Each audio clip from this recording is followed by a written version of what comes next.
Koy Patrol, Weather Update. Ika-5 ng Hulyo, 2026. Linggo. Sakop, ngayong hapon. Mamayang gabi. Update sa bagyo. Ngayon, walang bagyong direktang nakaaapekto sa Pilipinas o nasa loob ng Philippine Area of Responsibility ngayon. Susunod na bagyo. Ang bagyong may international name na BAVI ay kasalukuyang nasa labas pa ng PAR. Posibleng pagpasok, inaasahang pumasok sa ating bansa sa Martes o Miyerkules.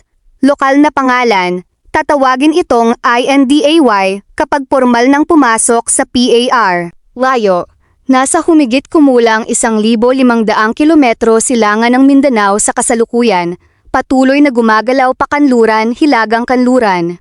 Kalagayan ng panahon, Luzon. Kalat-kalat na pag-ulan at kulog-kidlat dulot ng habagat, lalo na sa kanlurang bahagi. Visayas, katamtaman hanggang maulap, may hiwa-hiwalay na ulan at kulog sa hapon at gabi. Mindanao, lokal na pag-ulan at kulog-kidlat, lalo na sa mga kabundukan at baybayin. Davao City, General Santos City, Sultan Kudarat, Cotabato City, bahagyang maulap hanggang maulap, may malaking pag-asang pag-ulan at kulog mamayang hapon at gabi. Kalagayan ng karagatan. Kanlurang Luzon. Alon ay 1.2 hanggang 2.5 metro. Katamtaman hanggang medyo mataas. Mag-ingat ang maliliit na sasakyang pandagat. Silangang Luzon, Visayas at Mindanao. Alon ay 0.8 hanggang 2.0 metro. Bahagya hanggang katamtaman ang taas. Paalala sa mangingisda, iwasan ang paglalayag sa matataas na alon at laging bantayan ang susunod na ulat bago lumarga.